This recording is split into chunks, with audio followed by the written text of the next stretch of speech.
Hi, sorry about that. I'm Utpala, and this is Foundation Course 8 on Death and the Realms of Existence. And we are going to start Class 7 today. So before we get started,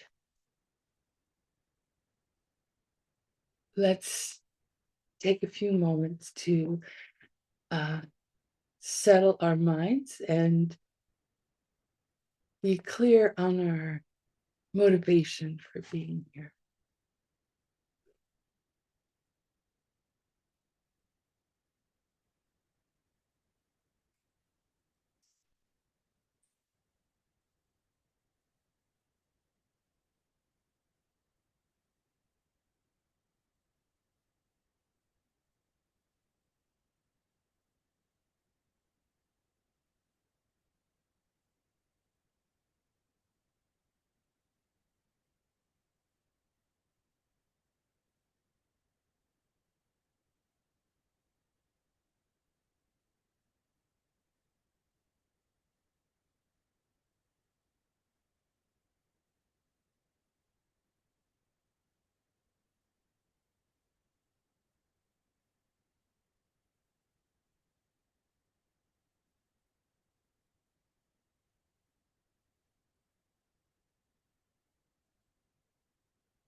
Make your motivation as clear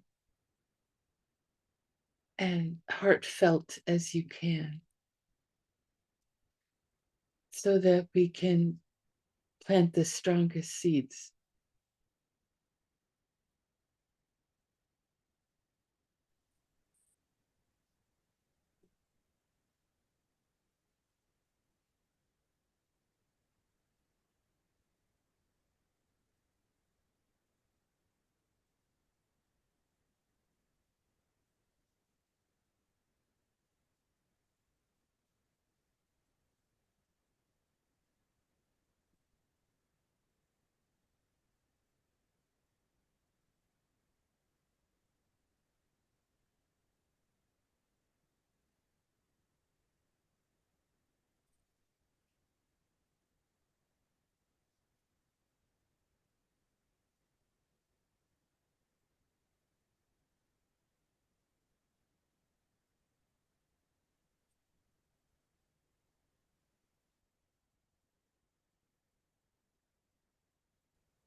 And if you'd like to join me, Sashi Puki Jukshin Meto Drum Vira Blinshi Empati Sangye Shindu Mikte Uwaki Droku Napdak Shina Juparsho Idam Guru Ratnamanda Kamya Dayami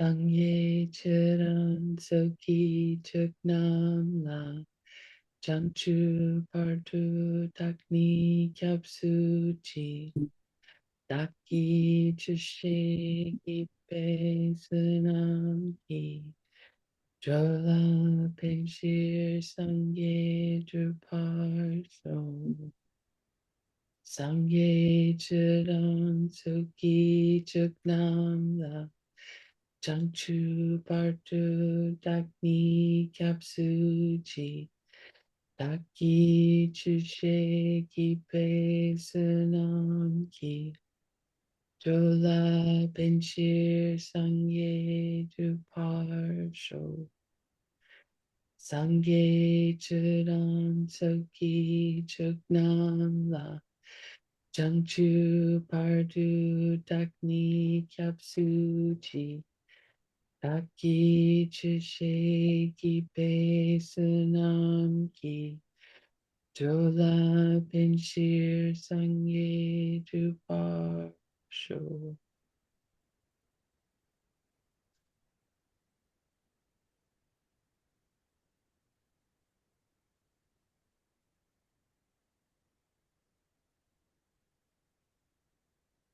I hope you all had a wonderful weekend.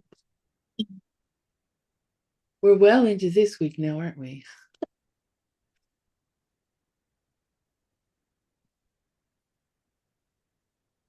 So before we get started, there was a question that someone asked about what are the causes of being born in the form realm and the formless realm. And the causes are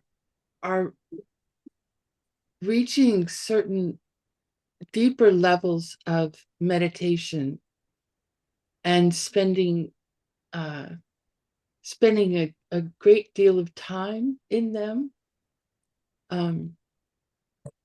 There are many levels of meditate stages of meditation. We talked about in course 3 that the 9 stages of meditation, and there's a lot more than that. We talked only about 9 because in order to have the platform to have the direct experience of emptiness,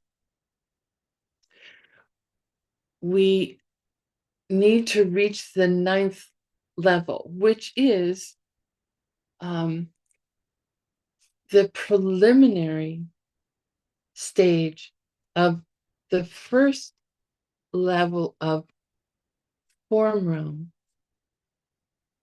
meditation, causal form realm meditation.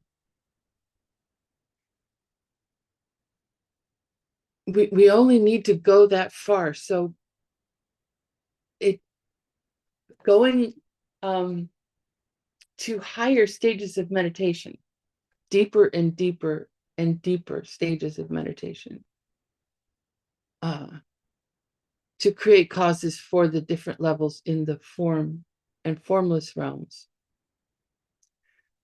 We don't get into so clearly because we don't want to spend time there.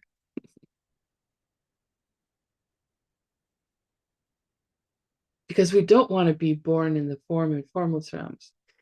We want to be able to have the direct experience of emptiness so that we can get out of all the realms of cyclic existence.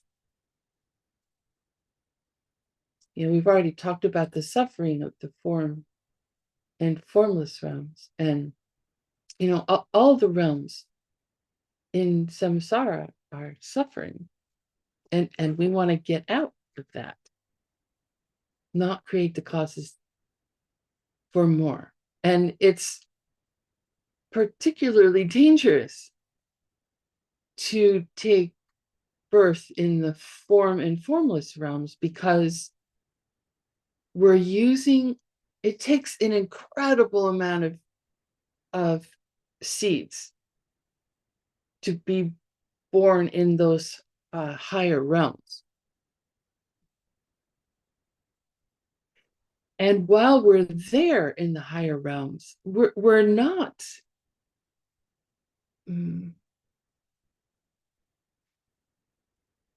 we're just sort of having fun and feeling good and feeling happy.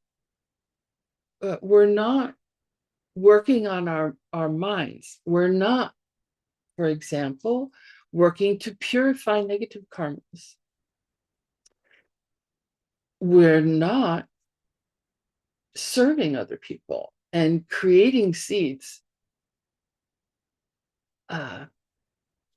creating the seeds to see ourselves as an awakened being. In fact, we're just using all those seeds we had created previously in previous lives, using all the positive seeds up. So we only talk about getting to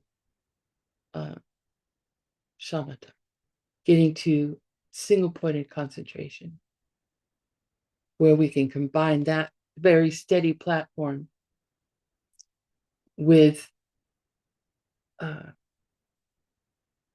the, they call it the yogic experience of emptiness.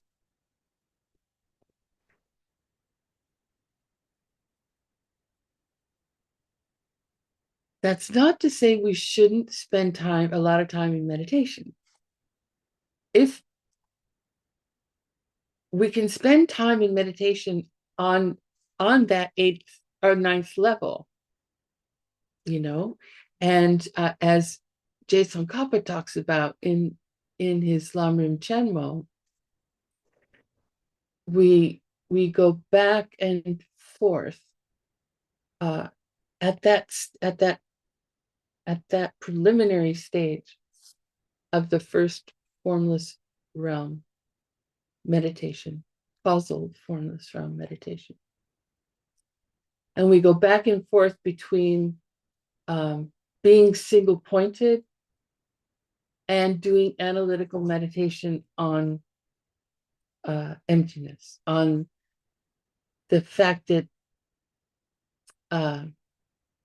Utpala, for example, does not have any existence from her own side.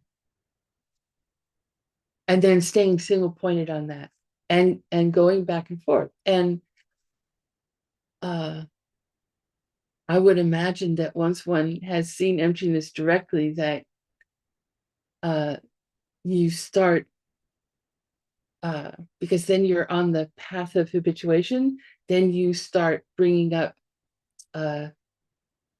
other things that are also empty of having any nature from their own side.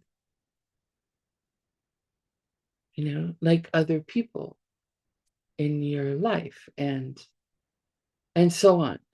So that kind of meditation at that level is not creating causes to be born in the form or formless realms. So that's okay.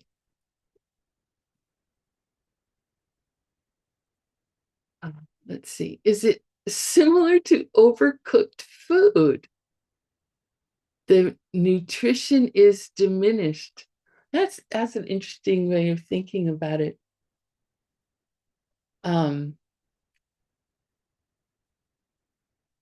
you could think about it like, I live in the desert, so thinking about water, it became really so important to me, far more than when I had lived in a more moderate climate. In fact, in a rainy climate. I always have to have a water bottle with me when I travel, because there could be a monsoon rain and the roads get covered in water and I won't be able to pass. So I could be stranded in my car for several hours, which has happened here. So I always have to have water. So it would be like being in the desert with water, and you're fine while you have water. And then the water just runs out and you fall over in misery.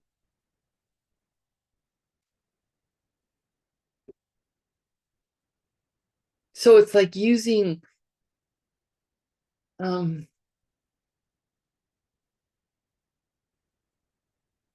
spending all your money and not having a penny left and having spent it only on yourself,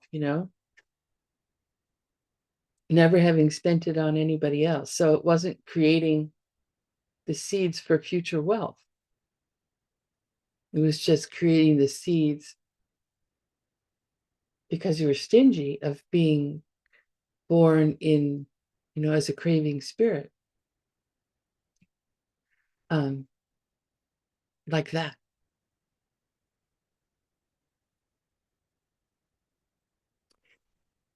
Yeah, single pointed. So the order, I gave the order backwards. So you would do an analytic meditation on emptiness, and then you remain single pointed on the conclusion of your analysis.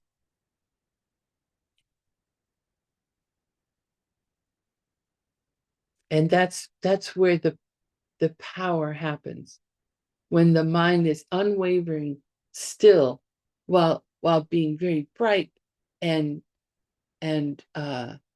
full of joy. It's remaining on this conclusion that they're, having looked for a truly existent Utpala, not found it, seen that it is not there. It does not exist. Like that.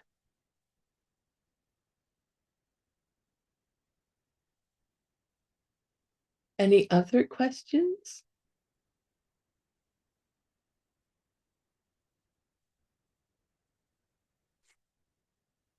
Extracting. Looks like we are extracting the nutrition of emptiness each time we're meditating.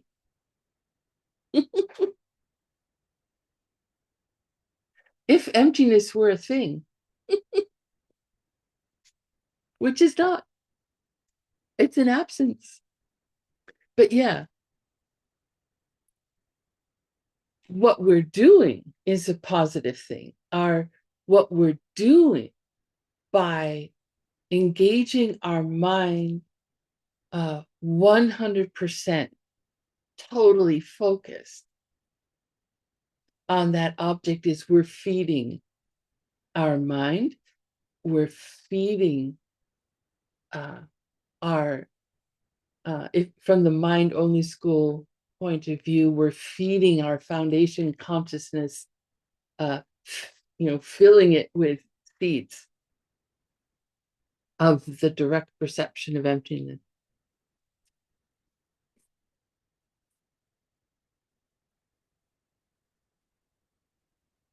And that has a lot of nutrition.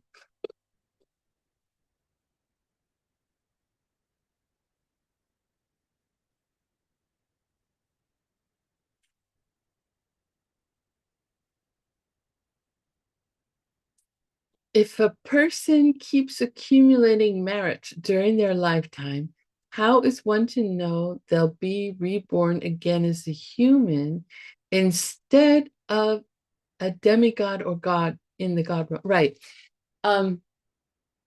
Instead of being born in the form or formless realms. So so within the desire realm, remember, the higher sections of the desire realm are being born as a human, a demigod, or a pleasure being. And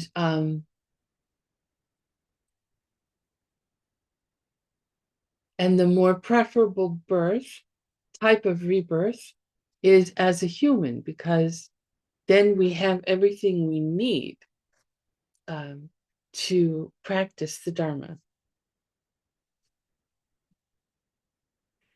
And if we're born as a demigod or pleasure being, we won't be practicing the Dharma. Similar to the being born in the form or formless realms. So it's very important that that when we're dedicating every night, at the very least, I mean, it's good to dedicate right as we finish doing some sort of positive thing, right when we finish our meditation, right when we finish studying, right after we finish serving somebody, to dedicate very specifically, what do we want,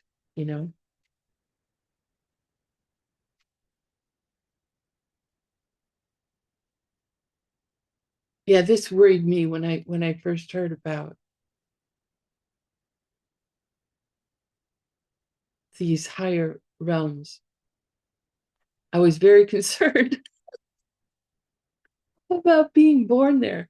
But to be honest, I haven't created that many kinds of seeds to be born there. I've created more of the negative seeds. But yeah, be specific. What do you want as the result of what you're doing? Now, if being specific means that you want uh, to become a fully enlightened being in order to benefit all other sentient beings, all other living beings, then implicit in that wish, in that direction, is that you'll be, if you don't take enlightenment uh, in this life, that you will take rebirth as a human, because that's the best platform for becoming enlightened, the only platform for becoming enlightened.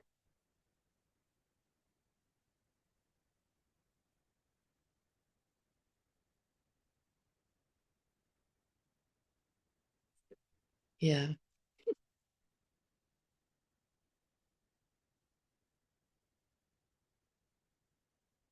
I'm sorry. Can I just say it? I was going to type it. My question. Yes, Um, please. so if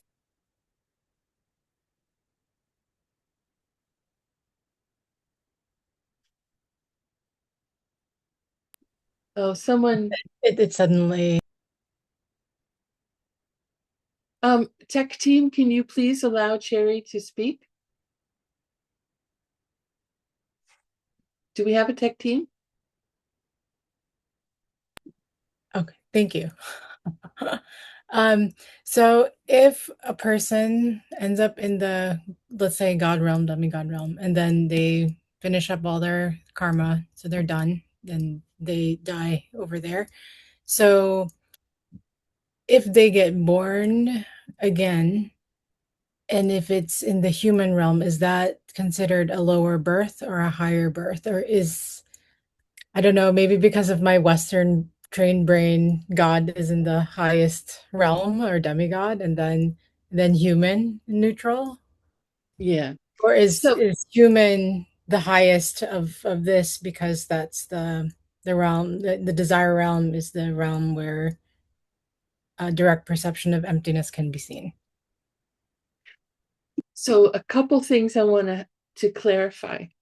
Um, there are three realms of existence within the circle of suffering. We have the desire realm, the form realm, and the formless realm.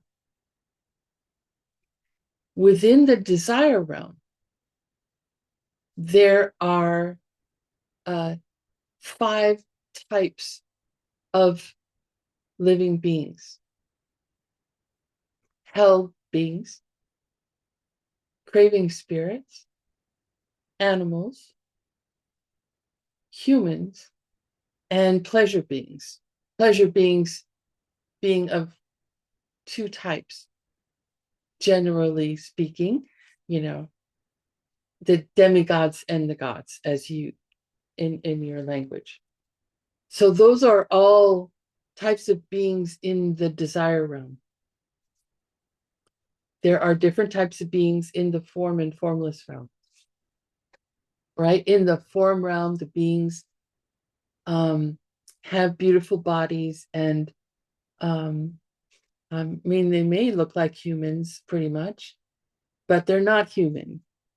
Uh, they are a different species, a different whole, I think maybe beyond species. I'm not much into into I don't even know what the name is for that scientific focus, but that whole group of beings. And then the formless beings are yet another type of living being. They have no body.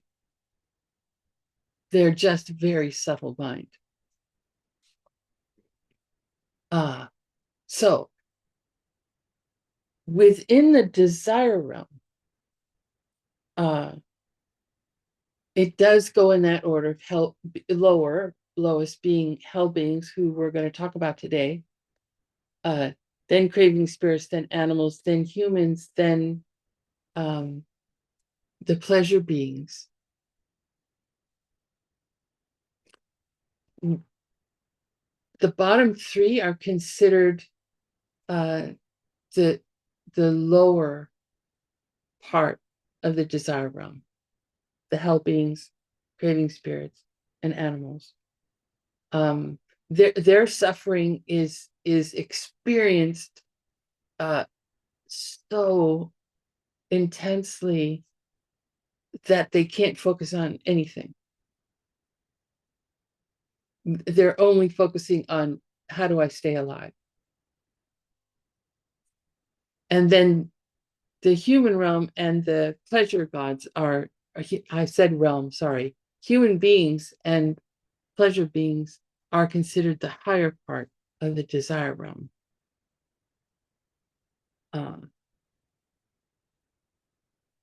So now, what was your question again? Oh, it was how, well, the original question was how, if a person would keep accumulating, how do they know where they would end up if the condition to go into the pleasure realm or the demigod realm is the accumulation of karma? So how would a person, oh wait, but you kind of answered that with Yeah, intent. Okay. Yeah, that's how this all started. yeah, Thank you. that dedication. Yeah, yeah,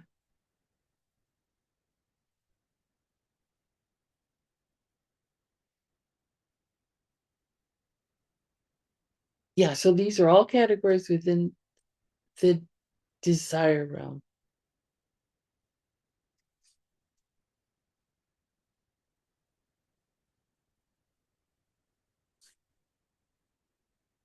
Okay, anything else?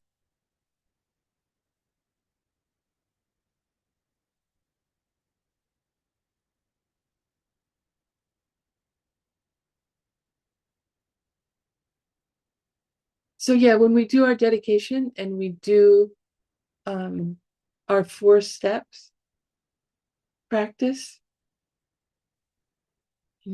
at the end of the day, we do, Geshe Michael calls it coffee meditation, where we review what we've done over the day before we go to sleep, and we rejoice about what we've done, and we dedicate what we've done. And we should just be very clear, you know, I'm on the path to become a totally enlightened being. So may all of the positive things that I've done today, may they all ripen into seeing myself as a totally enlightened being. We want to aim as high as possible in dedication, because otherwise it's going to ripen as a lower experience. But as I said, the way to get to enlightenment is through being born as a human. Okay. So now on to the lives of hell beings.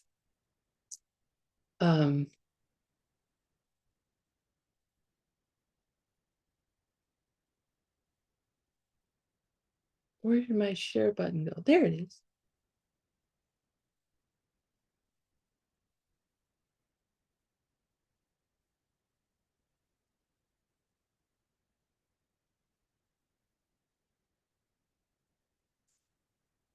Bring you back over here. Bring the chat. Okay.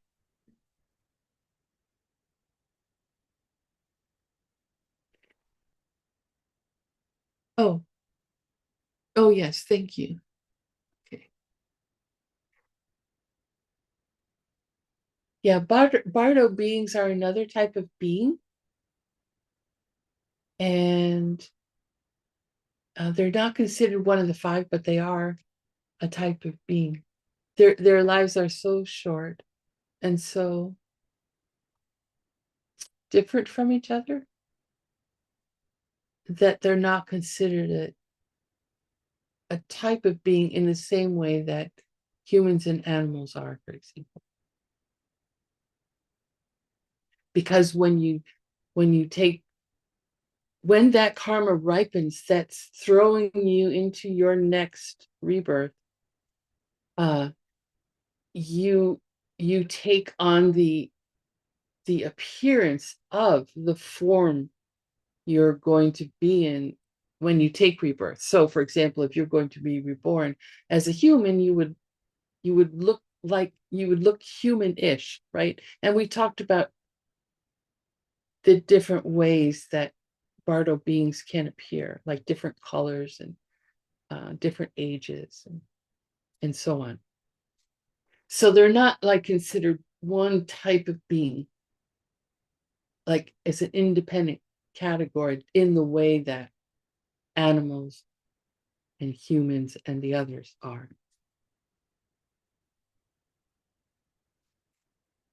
Smell eaters, right? Okay, now we're going down into what life is like as being in the hell realms. The word for hell is nyelwa. Nyelwa.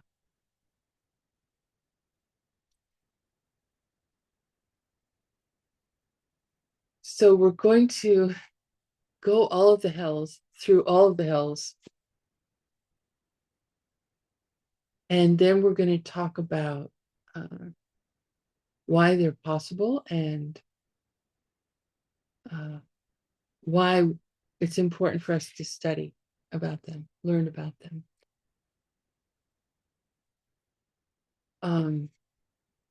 It may be challenging for people, us sophisticated people in the modern world, to spend our time thinking about hell realms. We can't even see them,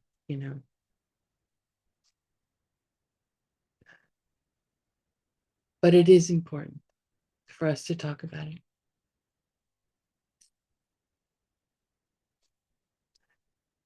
Sa nyelke. Sa nyelke. So sa, that means hot, temperature, hot. Nyel again is hell. And ge is 8. So there are many, many different hells. And we're going to start off with the 8 hot hells. These hells are said to exist uh, underneath the Dorje Den, if you remember from a previous class, Vajrasana. That's the place on our planet where um, Shakyamuni attained enlightenment. You know, he sat under the Bodhi tree there, and then so that became Dorje Den, um, the seat of the diamond. So underneath the seat of the diamond, and we're talking about distances that are immense, and we'll get there. But anyway, it's supposed to be like hundreds of thousands of pakse, if you remember from before. It's a distance of so many thousands and thousands of miles. The Sanskrit is yojana. So underneath Bodh Gaya, India, there's like a column of levels of hell. And these levels are circular, and they're deep. They're deep and very wide, and they're stacked on top of each other. The top one is considered to be the lightest hell, where the experience of suffering there is not so is I shouldn't say not so great, because it's great, but it's relative to the other levels. It's light, it's lighter, it's not as painful. So as you go down through the different levels, as we're looking at them, each level beneath the next has a lot more suffering.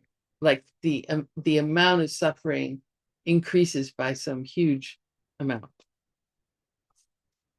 And the lowest hell is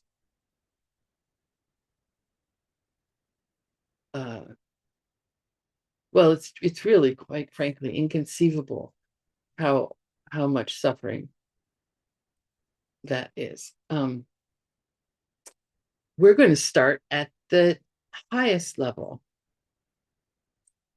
of the hell realms.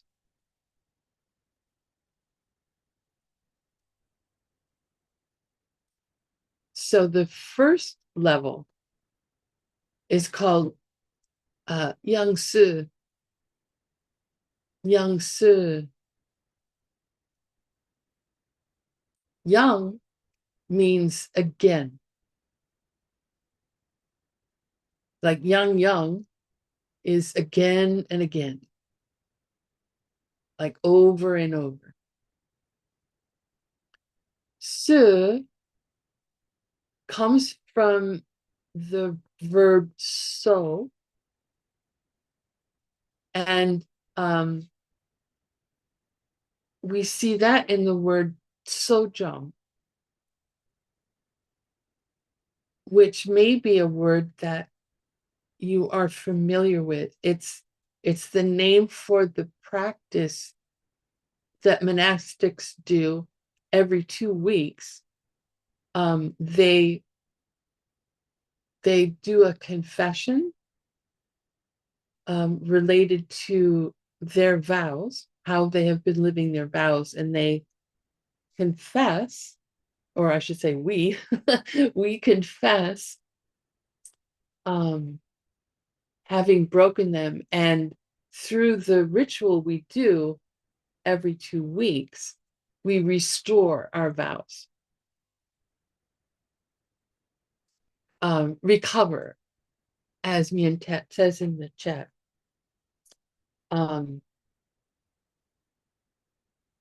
We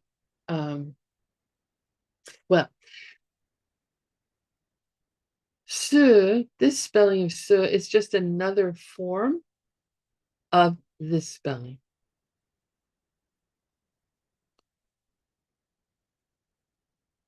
Just for you people who will be studying, learning Tibetan at some point. So this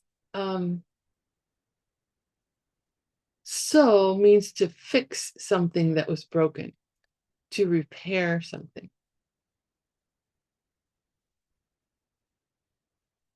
So yang su means to regenerate or get back up. You can say revive. So this is the name of this hell, the top layer. It's called revive. Yang su.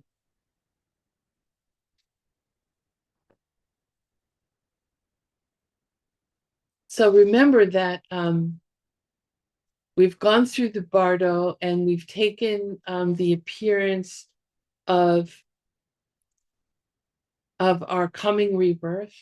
And in the case of being reborn in the hells, we have this sort of burnt color. And then we just appear in the hell, fully formed. We don't have like a mother and father and having to spend time in a womb or an egg or anything like that. We're just born fully formed. And we're born into a place where the floor is iron or steel, and there are a tremendous number of other hell beings, and everyone is fighting and beating each other. There, everyone is consumed with hatred for everyone else there, and they're just beating on each other with whatever weapon they find at hand. And everyone's beating each other. And then, out of like exhaustion and pain, everyone just falls down senseless, like they're knocked out.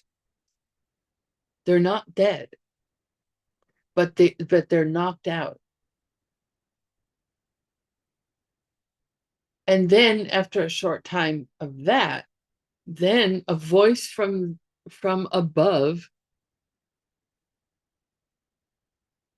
calls out, Yang Su, revive. And everyone gets back up and gets back at it again, beating each other.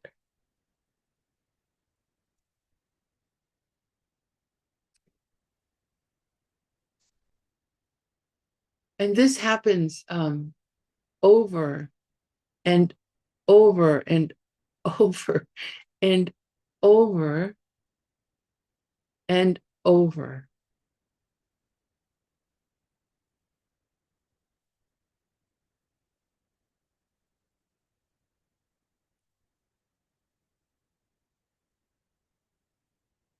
We mentioned before, I think it was in this course, I'm not sure. Ne Chuki Duknyam, which is a particular kind of pain that we experience at the time of death, and it's very painful. It's very painful, and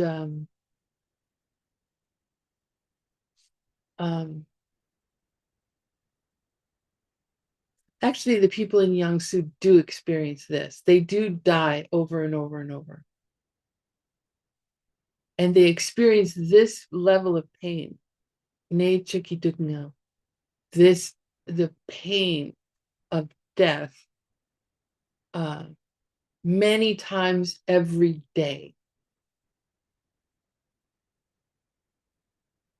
Where, human beings experience it once every, I don't know, 100 years, hopefully. May Geshe Michael live that long.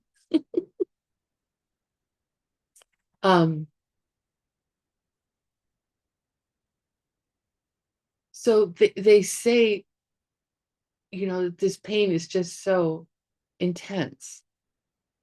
And that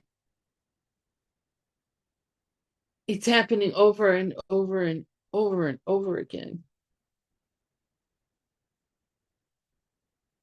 And time moves so much more slowly than it does for us.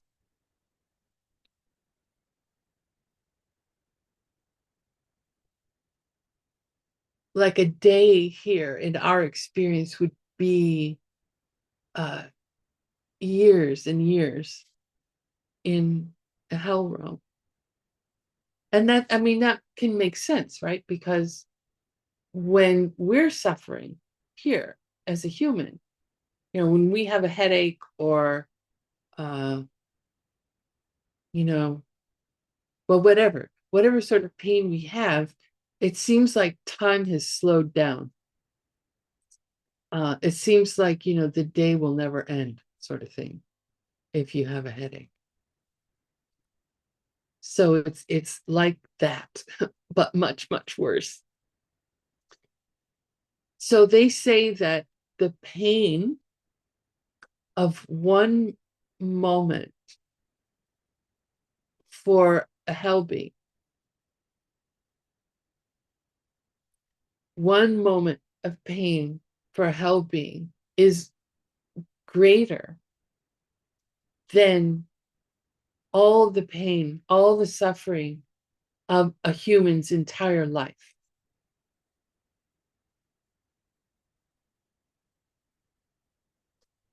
Very intense.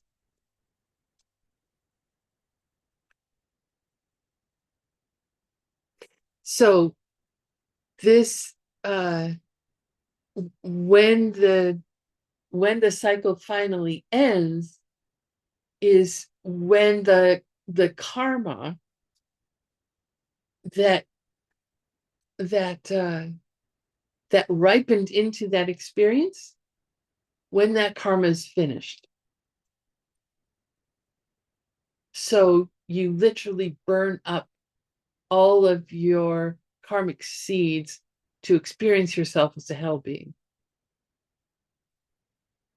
And then you go into the bardo and you take another birth.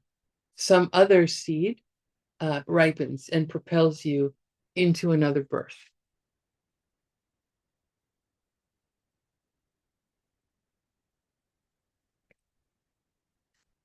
The next level is called tiknak. Tiknak. Tik means a line, like when you draw a line on a piece of paper. Kamtik is, if you've ever seen people constructing a fire puja platform, they first put down a mandala and they stack the firewood on top of that mandala. And it's a big space, 4 feet by 4 feet or something. So they use a piece of string that is, it's called a chalk line. And they put the string down and then they snap it. And it lays down a line that you can follow when you put the colored sand, to create the mandala. It's the same kind of thing that's used when, well, carpenters use it when they're making things. If they want a straight line, they'll do a chalk line.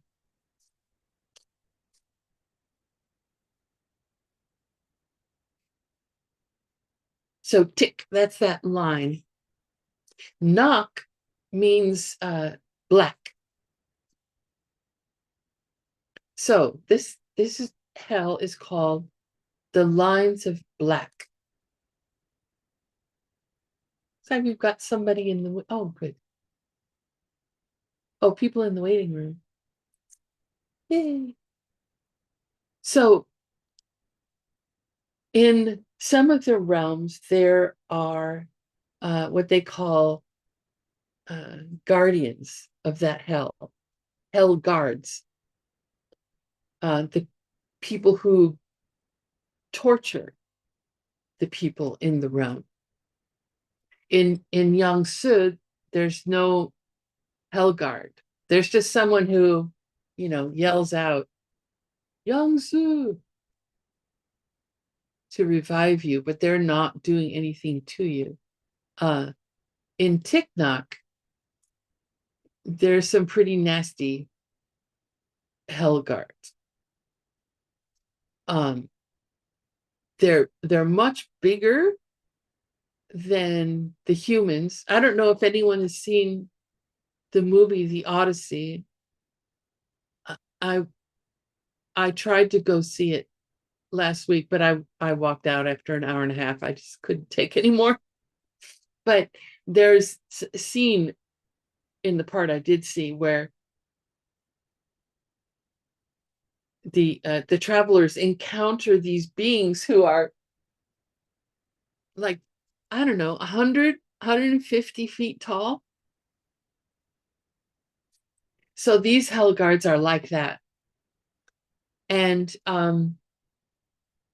what happens is the hell guard comes, grabs you, like literally you would be this big compared to the hell guard.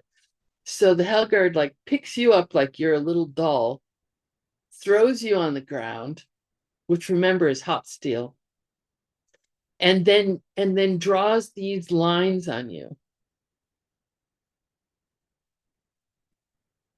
And then they walk away. These, how they draw the lines is they don't use a nice chalk line. They use a piece of iron chain that has been sitting in a fire and is turned red. It's so hot.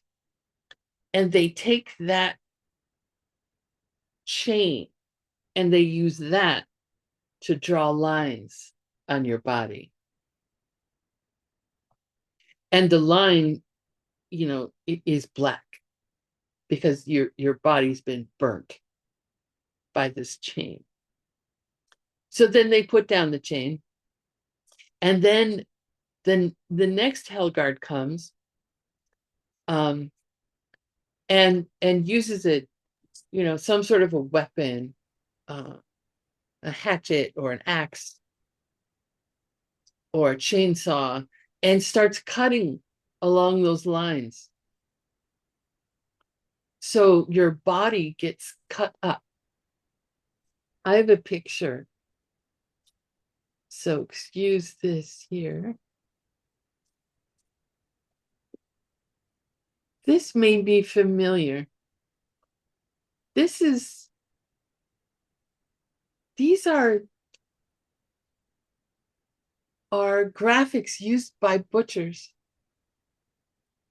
They have a pictorial representation of the animal that they're going to carve up for meat to wrap and sell as food. And these lines tell them where to cut. So it's like that. The first hell being is marking us to be cut up. And then the next hell guard is cutting us up along those lines. Now, we might think,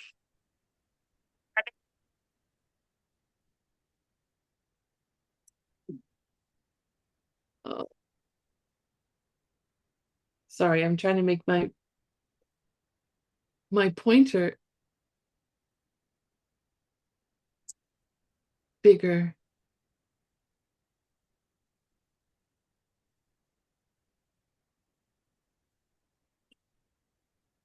It's not working. I'm sorry.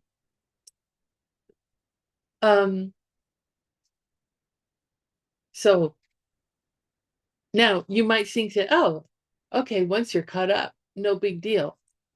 But each piece of you, oh, suddenly you all turned weird colors. I did something wrong. I tried to make my pointer big, and I turned you all into psychedelically colored people. Okay, I guess we have to live with that. Um,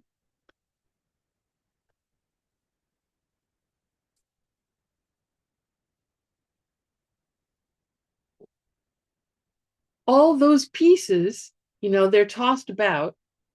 Uh, the flesh is burning on the hot iron floor, but you still feel,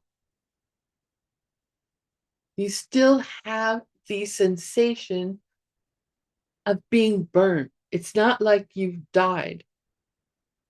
Um, it's not like you go unconscious from the pain. You're still experiencing what's going on for each of your parts that have been scattered about. Uh, so there's no point where you black out. You have the karma to be aware. And then at some point, you regenerate. No one tells you to do so.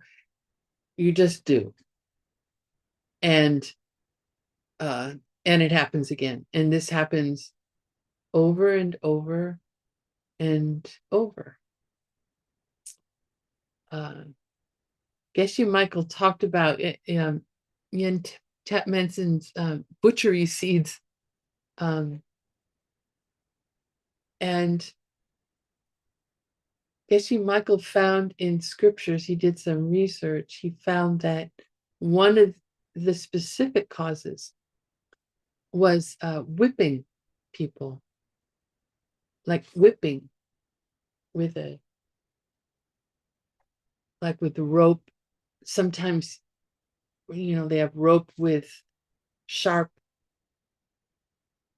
bits of steel at the end of them that people do to each other here as punishment for having done something that displeased somebody else. Far more common in older days.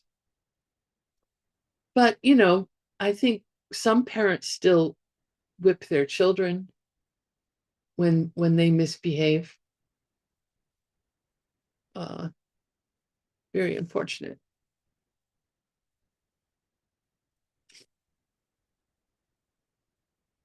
So that's life at the second level. The third level is called Dunjong. Oh gosh. Now I can't highlight text anymore. I did something really wrong. Okay, it's the first one on the screen. I don't know if that's helpful or not. How do you undo what you've done? Accessibility, display. I did something there.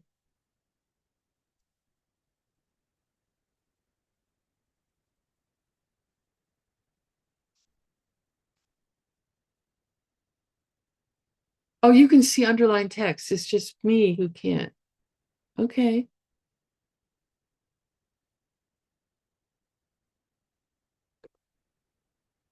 Okay, that's good. I'm just worried about later too when I try and work. Am I going to be able to work? Anyway. Oh, now I can no longer see the headings.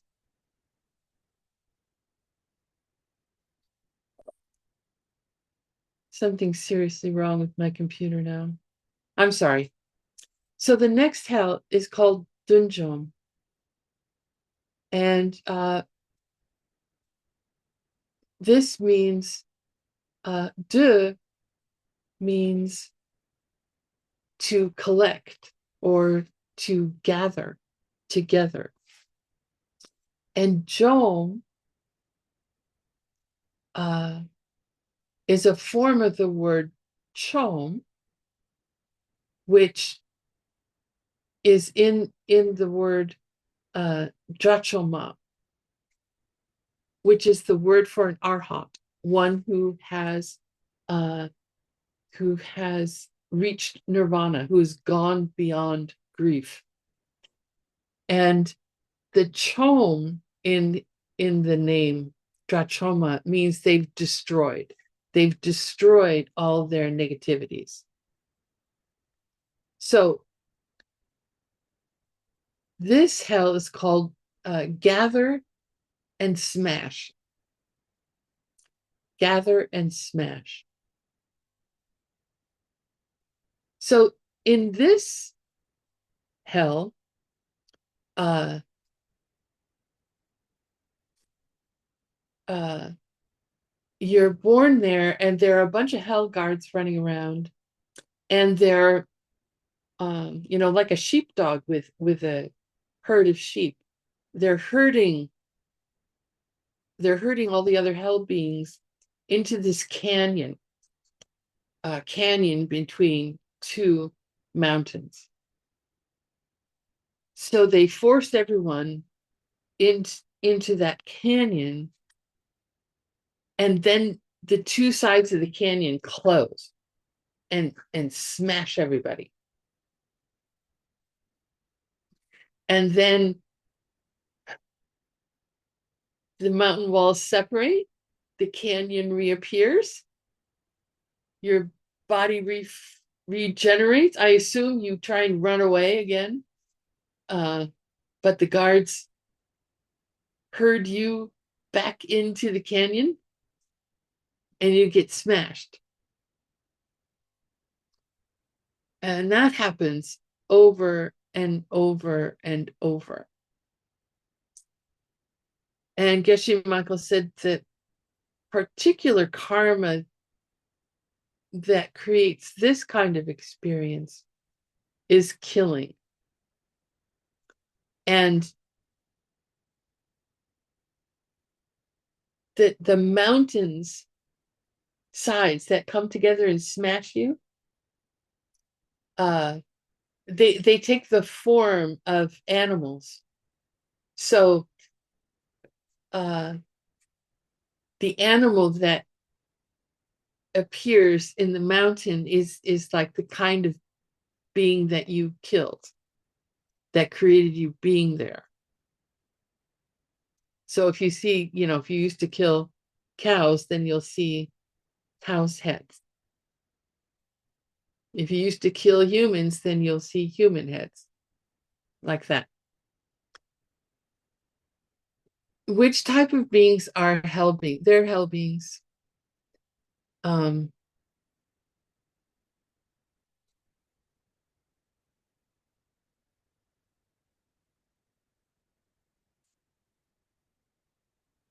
it's probably just I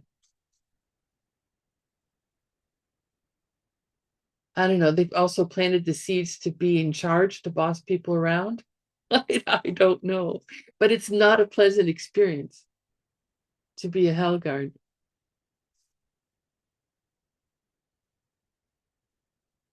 It's like a job title. The next level, which is the fourth level, and remember, it's getting more and more painful. This is called Ngumbu. Ngumbu. And this means screaming. Screaming. So the floor is red hot steel. The floor of that hell realm is red hot steel. And you're running. You're running to try and get away from this red hot steel, but it just starts burning your body. And so, it burns your feet away, and then it burns the lower part of your leg away, and you're running on your knees, and then it burns up to your hips, and you're trying to wiggle with your hips, and it keeps going, and it burns you all up. And then you regenerate and you run again, and it keeps happening over and over and over. It's along with the pain, there's the feeling of helplessness.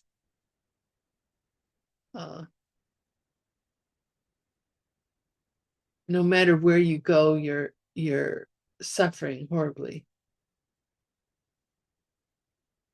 You just run and scream. And that's why this hell realm is called screaming.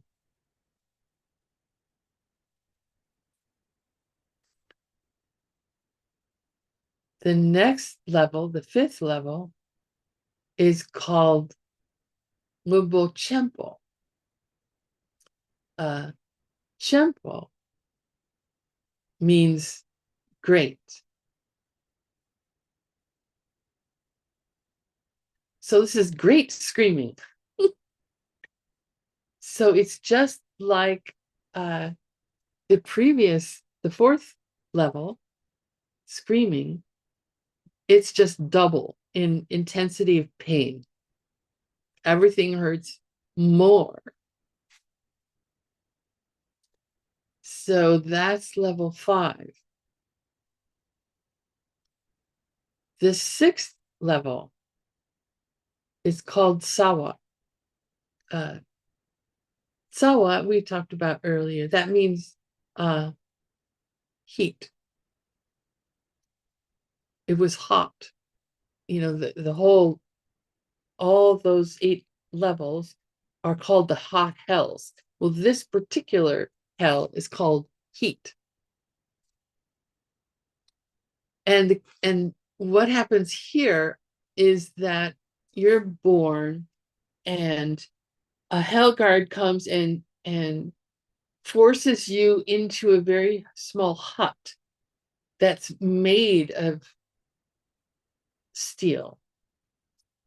And it has one door, no windows, no ventilation. They push you inside, they close the door, and they lock it. There's nothing you can do. You're just running around inside this room trying to find a way out, but you can't. There's no way out. And every time you pound on the wall, you're burning away your hands. So you run around and you suffer and you scream. And that's all there is.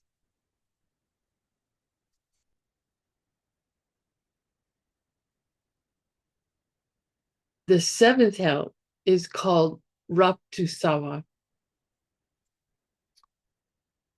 Rap means extreme. Raptu means extremely. It's just this two is a little grammatical particle that turns it into an adjective. Rap extreme is related to we see it used a lot as an adjective, but also we see it in rirab, which is the Tibetan word for Mount Meru, Sumeru in Sanskrit. The rock is the Su in Sumeru. Extremely. So this is called superheat.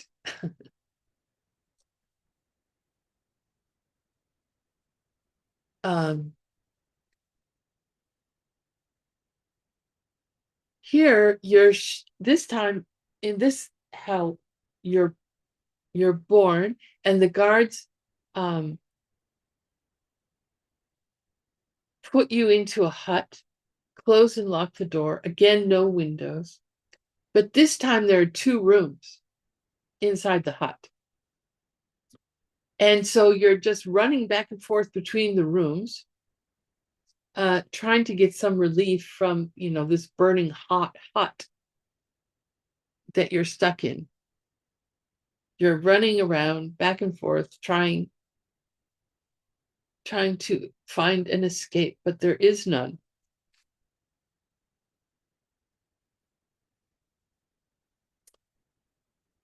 You get burned up as you run, and then you are regenerated, and you go through it again.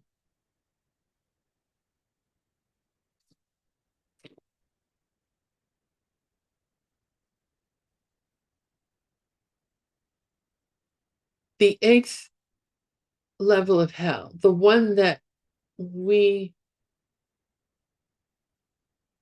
hear about most often in Dharma teachings, is called Narme. Narme. In Sanskrit, it's Avicii. Avicii. Nar means agony or torment. And me means, without. So it sounds like this, it sounds like, oh, this shouldn't be so bad, right? No torment, no agony. But what it means is that the torment that you experience in this hell never gets less. Of all the suffering of all the beings in all the different realms of existence, it is the greatest suffering that any being can experience. It is said that, one moment of suffering this hell is called no respite. One moment of suffering in the hell of no respite is more painful than all the other pain that's experienced at that moment by all other living beings put together. And it never gets less. It's constant. You never have a break. And they say when you're born there, a jet stream of fire comes and starts to burn you, and you become incandescent. And I thought, oh, young people may not know the word incandescent. All our lights used to be incandescent lights. And now we have these other kinds of lights.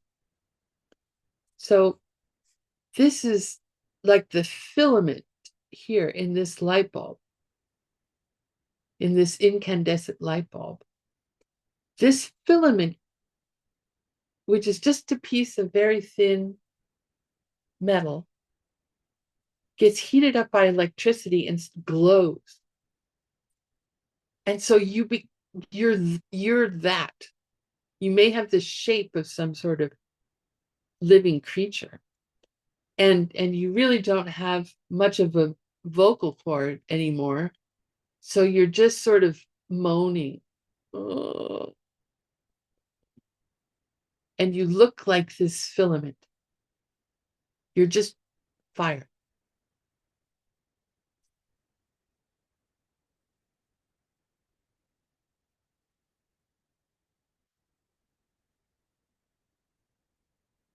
And jets of fire keep coming and they maintain you being this filament. And you just have a life that lasts for millions and millions and millions of years burning.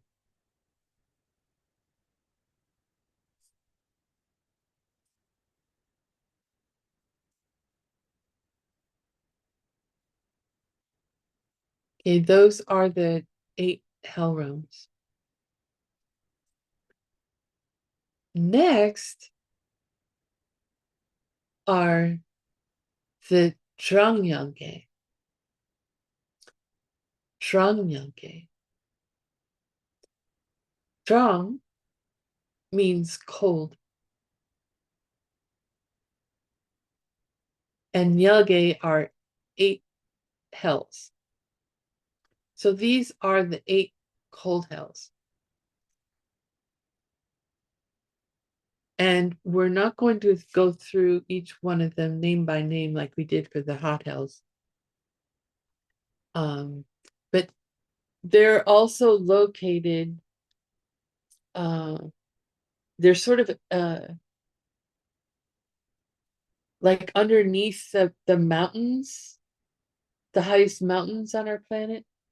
They're underneath there. And they're also stacked, like the hot hells are. And it gets, the suffering gets more and more intense the lower hell you're in. And again, you're born complete. You're born, you're not an infant or anything. You're born complete, and the floors of the cold hells are ice. You are born naked. You're not clothed. You have no boots to protect your feet from this ice floor. And it's extremely cold in these hells. It gets, more and more intense as you go lower. And and like with the hell realms, the floor just, appears to extend forever. They're humongous, these levels. So you're naked, you're standing on ice, you're running also. Well, actually, you're not running so much. When we're cold, we want to huddle up, right? So you're huddled, you're trying to preserve warmth, but it's not working. It's so cold that your skin blisters, and wind is blowing, and there's this ice, and your skin blisters, and the blisters burst open, and they split like a flower. So there's a cold hell called Lotus, for example, and another cold hell realm called Utpal Lotus. That's my name. So there's different, they have the names of different kinds of flowers. And then there are different kinds of screams at the different cold hells, and they have different kinds of meanings. And you can read about it in your reading for today.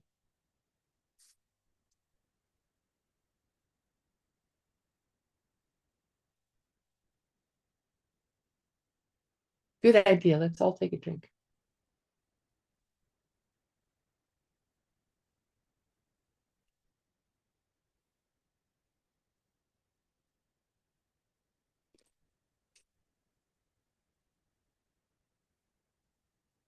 The next thing to talk about in terms of health is Nye Korwe Nawashi. Nye Korwe Nawashi. Nye Korwa means adjacent or next to. Nye is used in the word near. And Korwa is like what they call the attendants to a teacher, their Korwas. So this Nye Korwa is adjacent, next to. And Shi means for. And Nyawa, is hell. So these are the adjacent hells. And these adjacent hells, there's 4 for each of the hells. So we've got the 8 hells, hot hells, and the 8 cold hells. So each of them has 4 adjacent hells around them.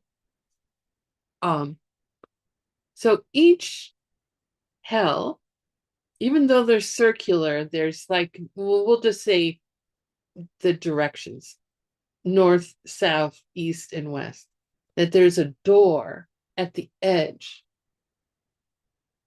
the northern edge, the southern edge, the eastern edge, the western edge of each hell. There's a door.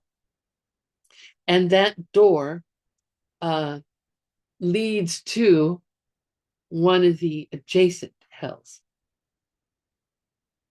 So as you're, after millions of years have gone by in a hell realm, as your karma starts to diminish to cause you to be there, you're able to go through one of these doors.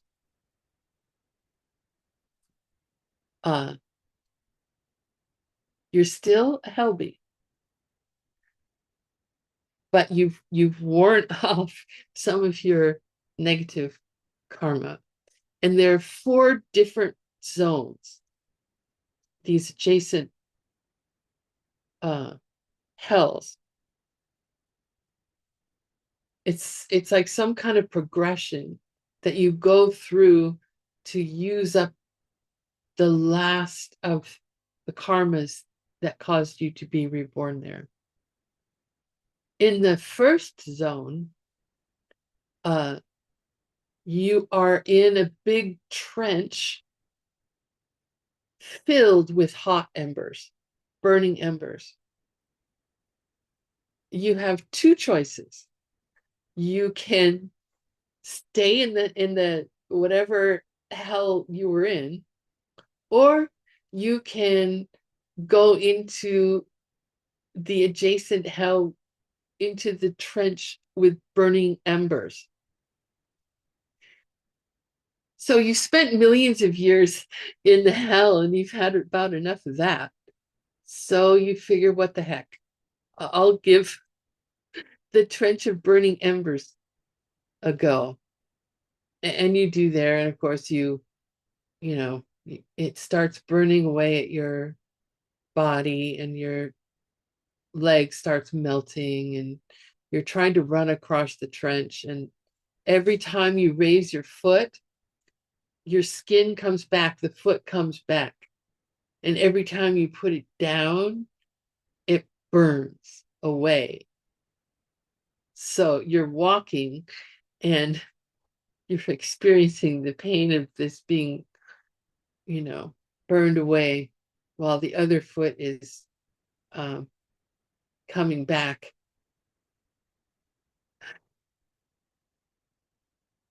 The next one is called the corpse rot, and it's a swamp of rotten corpses and excrement, and you're up to your neck in it, and you're trying to get across this swamp. And there are these creatures there in the swamp biting you like piranhas, ripping away at your skin. And you're trying to get out of that and run to the next area. And you finally get there, and it's called Razor Road. There are razors in the ground, edge up, and you're running, and as you run, the razors are slicing at your feet. And again, like in the trench of burning embers, every time you lift your foot regenerates. All the cuts are healed, but then you can only step down on more razors. So that's going over and over. You keep running. You find some trees ahead and you think, oh, maybe I'll get some relief. And you run towards the trees, but the trees have leaves that are shaped like daggers. And when you go to be underneath the tree, the leaves start coming down, the daggers. So they come down and they slice at you.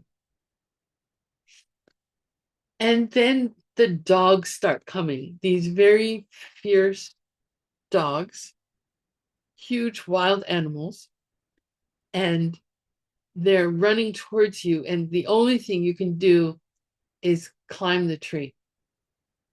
So you start climbing, and the bark of the tree is also made of daggers. So as you grab with your hand, it's slicing your hand as you're trying to climb up, your hands and your feet.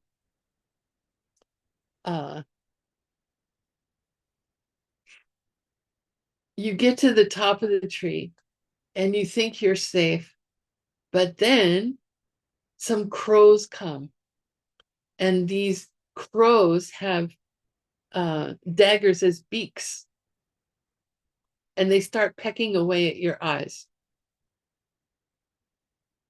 So then you think, I better get down.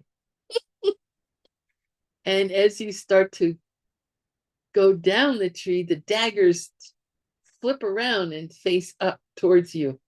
So again, you're slicing yourself as you go down the tree. So those are the adjacent hells. Then there's one more kind of hell, and it's called Ni Sewe Yama. Ni Sewe Yama.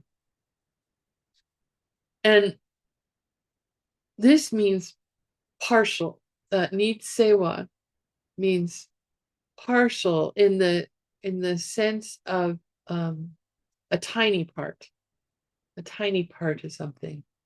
So these hells, the partial hells, are very small.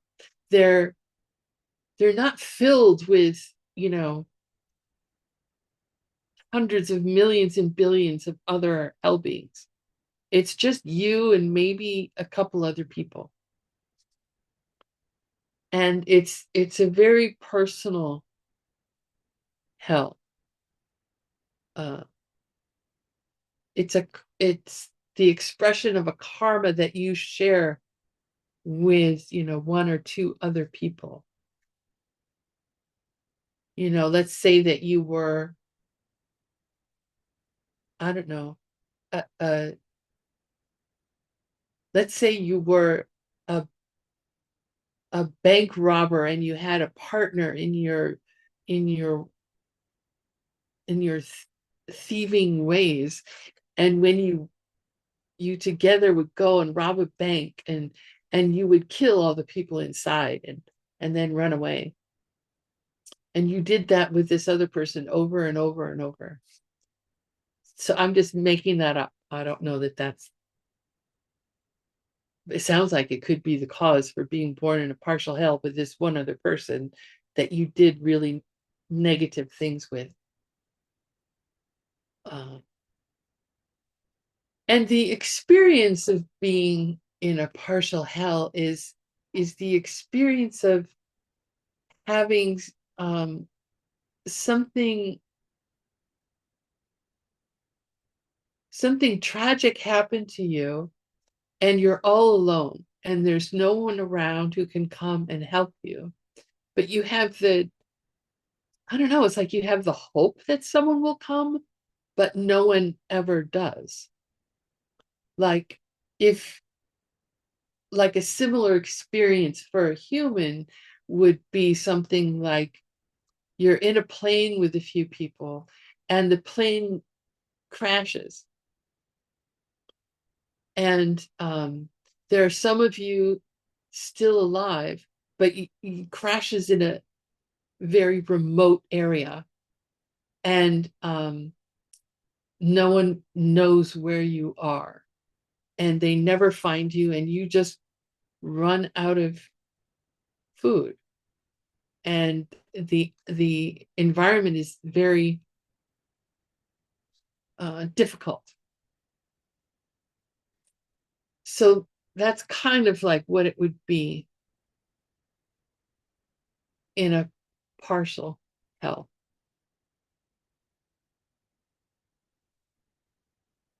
They say that a partial hell could be uh, on Earth.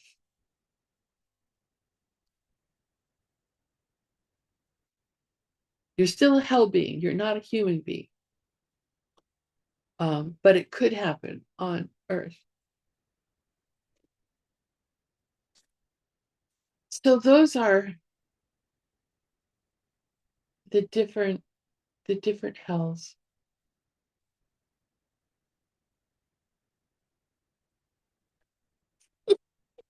Sorry, I have to laugh because the colors on my computer are just so strange. So you all look very psychedelic. Okay, so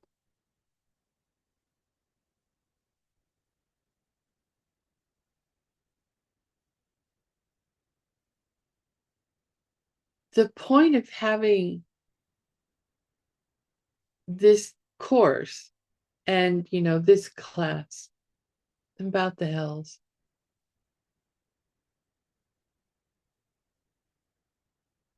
is for us to consider that these types of existence, these kinds of experiences exist, that right now there are millions and billions of people in the hell realms experiencing these kinds of pain over and over and over for far longer than we're even alive.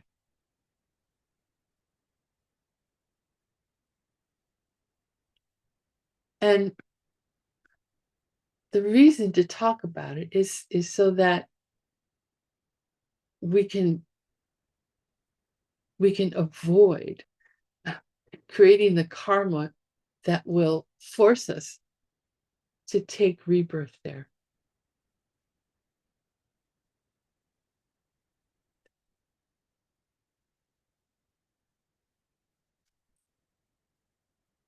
So, how do we get to hell? Um,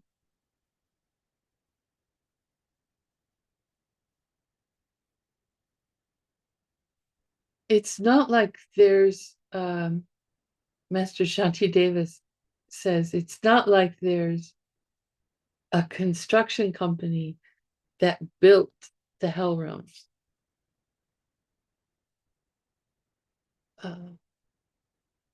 The hells come from our projections.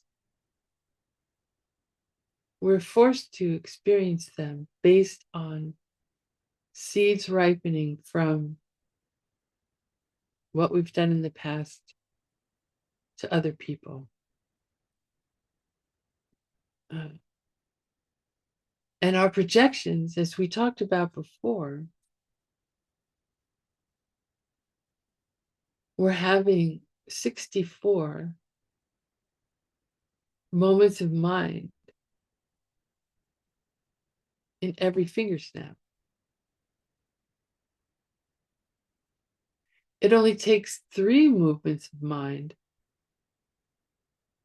to get to a hell realm experience.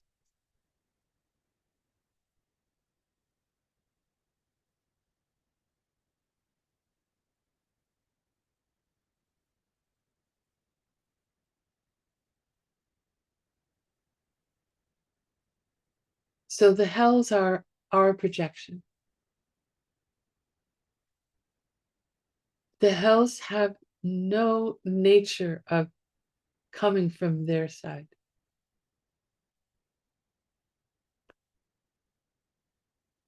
It doesn't have any quality of its own.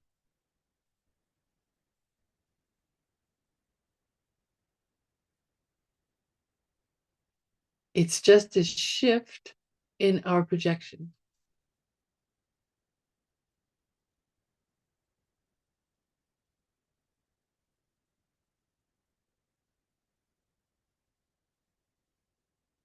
We know we can't just decide to have a different projection than the one we're experiencing.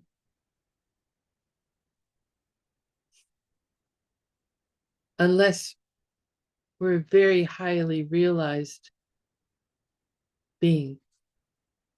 We can't just choose how we experience things, you know? This thing, I have the seeds to experience it as a pen. And I can't. And even though I may want to, I can't experience it as a stick of diamond. It's just a cheap plastic pen.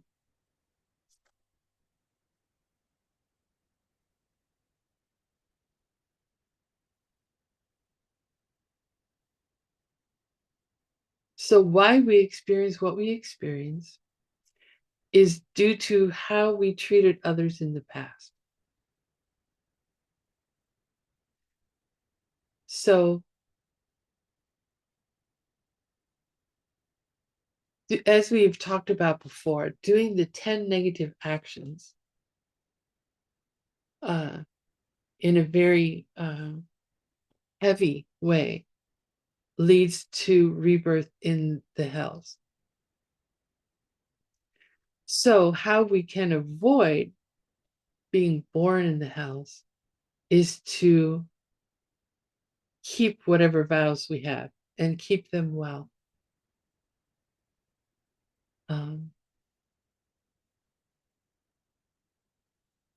The best way to do that, to help us remember throughout the day, is to do what's called a 6 times book, or tundruk in Tibetan. And that's where we review a vow and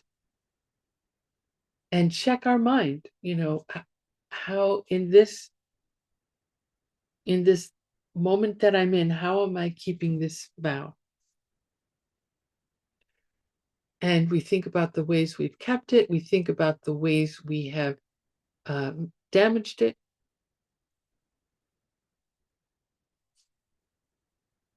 And we have a plan for how we're going to repair a damaged vow and what kind of things or what kind of ways we will act in the future when we're in a similar circumstance.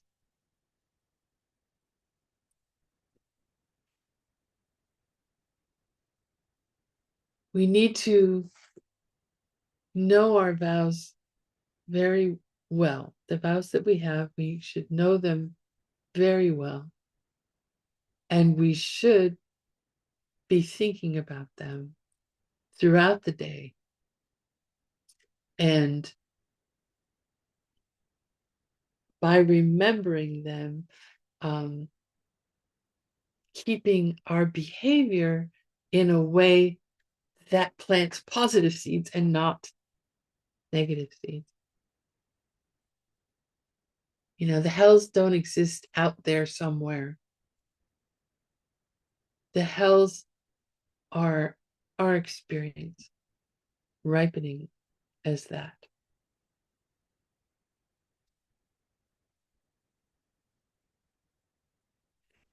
So that's it for this class. I see there's a question. Oh, yeah. Oh, that's a great story, but I only have a minute, so I can't get into that story, Cherry. Let's talk about it next time. I'm going to try and copy this.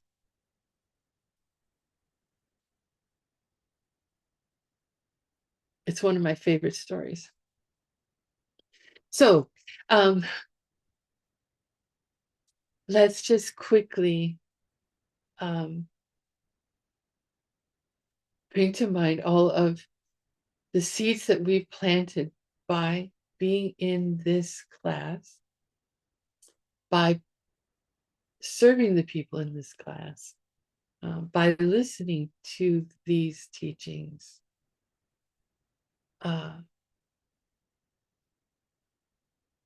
And let's dedicate them as a cause for helping us to avoid being having the experience of being born in the hells, and instead have the experience of being a totally enlightened being who is filled with bliss, filled with knowledge, who sees all things of all times, who is compassion manifested, who wishes to help all others.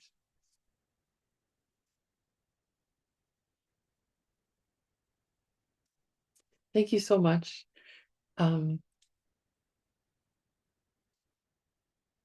I'll see you on Friday.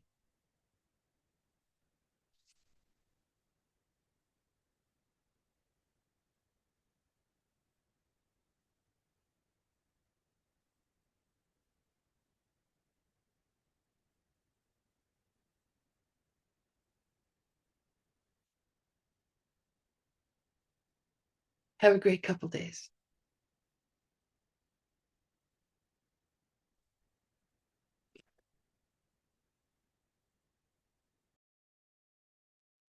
Thank you so much.